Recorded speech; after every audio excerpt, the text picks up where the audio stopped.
Bitcoin and Dogecoin in the new online markets with cryptocurrency currently being fueled by online consumers. It feels like such a far out concept, and it feels kind of in the backgrounds when it's overshadowed by stocks and shares in real life companies.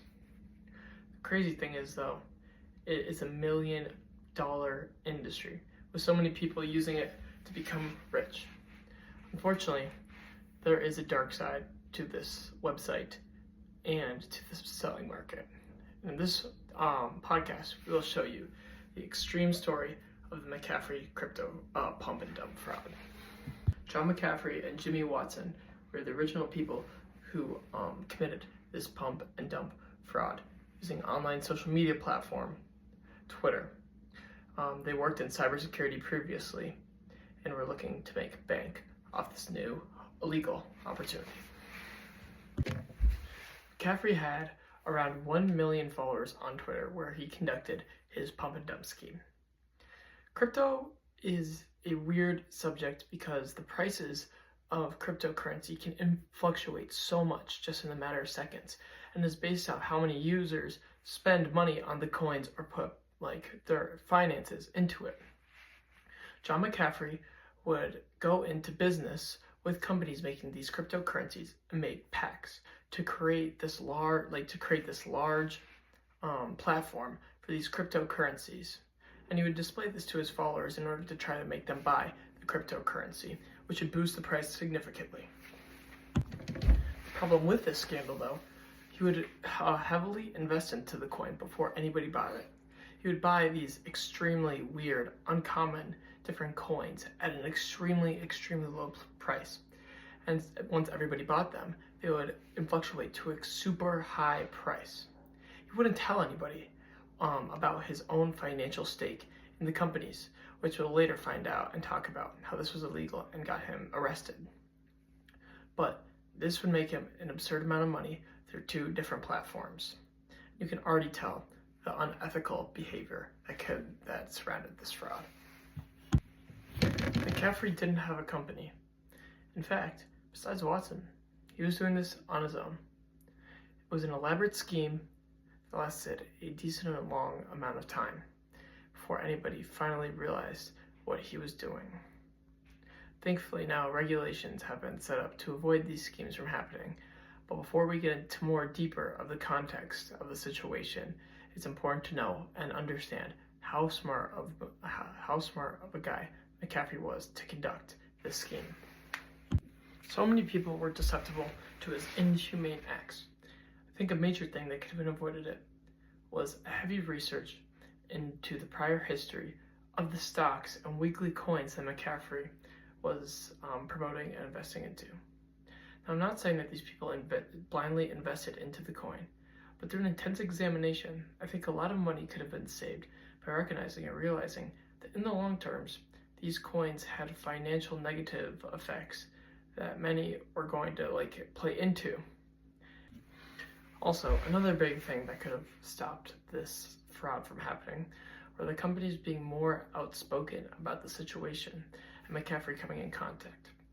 The companies also made extreme financial gain from these pump and dump schemes, and it could maybe offer a sign of motivation for these companies to make this financial gain, actively knowing that their followers would later lose the investment. In total, McAfee made about $13 million from these pump and dump schemes.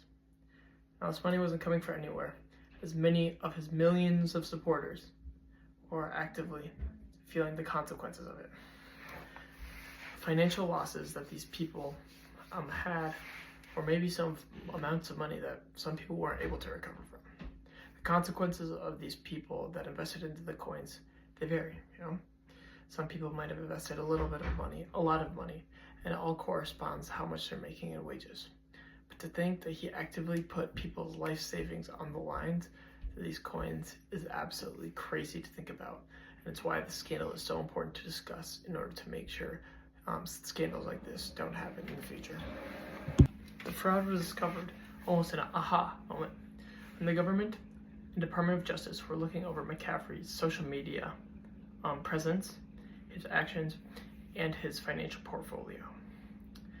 Now, originally, the crime wasn't investing into crypto, and it wasn't promoting it either, but it was found to be fraud based on the fact that he was actively lying and denying to his viewers about his own financial stake in the different companies that he was promoting. Now here, I'm going to list all the charges that he was officially charged with by the government. Commodities and fraud conspiracy, wire fraud conspiracy, wire fraud, touting fraud conspiracy, and money laundering conspiracy. Along with that, he had previously been arrested for tax evasions. Well, John never had a company, so we can't say what happened to the company. We could talk about the aftermath to John. Funny enough, John was never actually sent to prison for his crime of the pump and dump. It would have been a decade-long sentence, predictably. But John actually was originally caught in Spain on U.S. behalf for tax evasion.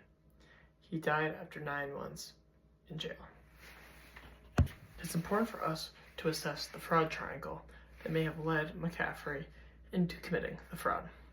3 main components of the fraud triangle that today we are going to look at is rationalization, pressure, and opportunity to commit the fraud. First off is opportunity.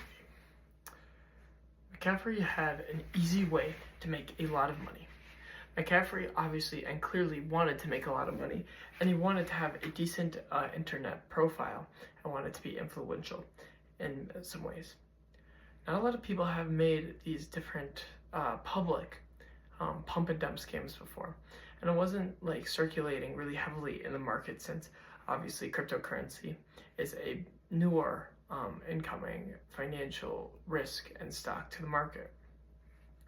So McCaffrey saw his opportunity to potentially get away with an easy way to make money, and since laws weren't heavily regulated or set up by then, he knew that he had an easy pathway to making easy financial gain by exploiting his viewers. McCaffrey never had a public interview where he stated what his rationalizations, or I guess any part of the fraud triangle, was for his crimes. So we're going to have to assume use context clues. For the rationalization piece, we can assume that McCaffrey thought it was okay to this because people were making their own choices and they were spending his own money. McCaffrey, despite not telling what his financial stakes was in the company, him promoting the company and having agreements with them weren't technically illegal at the time. So with this said, he could have rationalized that the people are making their own choices, their own decisions, and it's their own financial gain or risk or loss. Just like gambling with at casinos or investing in other shares or stocks, which have been around for a really long time. For pressure, McCaffrey must have had some sense that he needed more financial money, or he just had this intense, horrible desire to unethically take other people's money, basically. So he wanted to make sure that he was financially well stable and got to live a rich, nice lifestyle. There was obviously an opportunity here. If there wasn't, the pump and dump scheme would have worked. He had an intense and high knowledge of the crypto market, while other people, since it was newer, probably didn't have as much.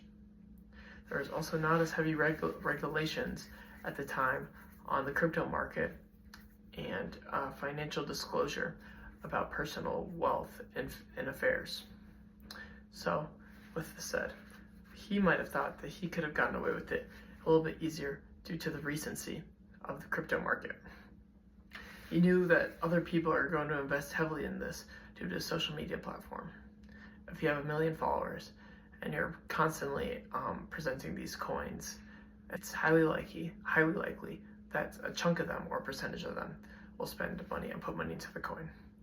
Even if a few do, this alone could make McCaffrey thousands upon thousands of dollars, making it an easy money bank. Next, we can go over the pyramid. The first layer is this is profitable. Obviously, McCaffrey made $13 million in total from these frauds, and they made him a lot of money. This doesn't account for ethics or others pretty much at all. It is just strictly business. The second layer is this legal? No, it's not Clearly, he wouldn't have been charged if it was, and he got sentenced to jail. While not officially going, it still was illegal and not okay. So everything up to this point then is already knocked out, and you can't do it automatically just because if you don't have the bottom block, you're not going to be able to build the top blocks of a pyramid. We'll still go for it. It's definitely not ethical. This was inhumane, and it took advantage of people, and it could have taken advantage of people who really needed this financial wealth, and they really were looking for an up in financial gain. We can also take into account that gambling is a serious addiction, and in some ways, cryptocurrency, putting shares into companies, is an educated form of gambling. Gambling is horrible, and it can lead people down the wrong path. And McCaffrey, he just put people down this path, and he made it worse for them, taking advantage of their susceptibility and their addiction potentially, and using it to his advantage. We don't know if he specifically had this in mind, but it is definitely a part we can account for. And finally, we have the top part of the triangle, which is this positive? Are you actively helping people and caring for people, and using this company or this platform for good? And clearly, it's pretty easy to tell that he was not. This is absolutely horrible event. We all make mistakes, though. We all make errors, and everybody involved just has to accept it, forgive themselves, and learn, grow, and improve from it. I feel everybody can use this as a learning experience. People who are involved or not involved, we can use this as a way to be more critical and to actively walk through the steps when people are promoting online coins and currencies. And we should heavily research into the person, making sure that they're credible and the coin is credible. It's really important to research what we're putting our money into. A lot of the time, it'll probably steer us away from the things that we were originally investing our money into, or leading people away from financial risks or financial losses that could really harm or affect a person. While this event is horrible, there are some gains and positives that we can look for. Ben was talking really proud, and he seemed like he didn't know what he was talking about. Hey guys, thanks for watching. I'm glad that you guys got to learn about this interesting topic, crypto market. Hopefully I can save you a few dollars in the future. Watch out for those scams, and I'll catch you guys all in the next episode. Thanks for watching.